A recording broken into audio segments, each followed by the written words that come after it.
Goeiemôre, hartlik welkom by ons begeleide gebed. Jesaja 40 vers 31 sê, maar die wat op die Here wag, kry nuwe krag. Hulle vaar op met die vleuels soos arende, hulle hardloop en word nie moeg nie, hulle wandel en word nie mat nie. Die wat op die Here wag, hierdie Hebreëse woord beteken om ingeweef te wees, om verbind te wees. Dit is nie 'n passiewe woord nie. Dit is om aktief in die Here te wag, te bly, ingeënt te wees in die wingerd. Dan sê hy verder, hulle vaar op met die vleuels soos arende. Eers is dit 'n arend wat vlieg, dan hardloop en dan wandel. Die volgorde, ek sou dit andersom gesit het, veral as 'n ou kyk na jou menslike vermoëns, dan sal jy mos nou eers loop, hardloop en dan vlieg.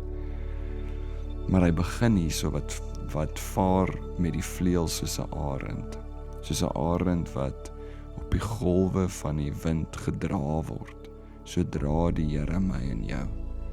En dis hoe ek en jy begin om te wag op die Here. Dis nie uit ons eie vermoëns uit nie, dis die Here wat ons dra.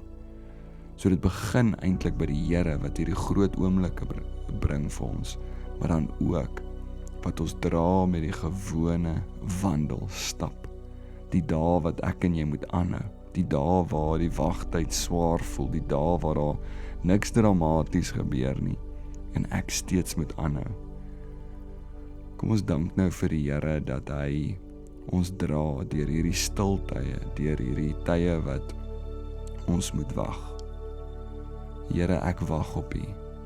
Here, ek wil verbind wees met U, ingeweef wees in U.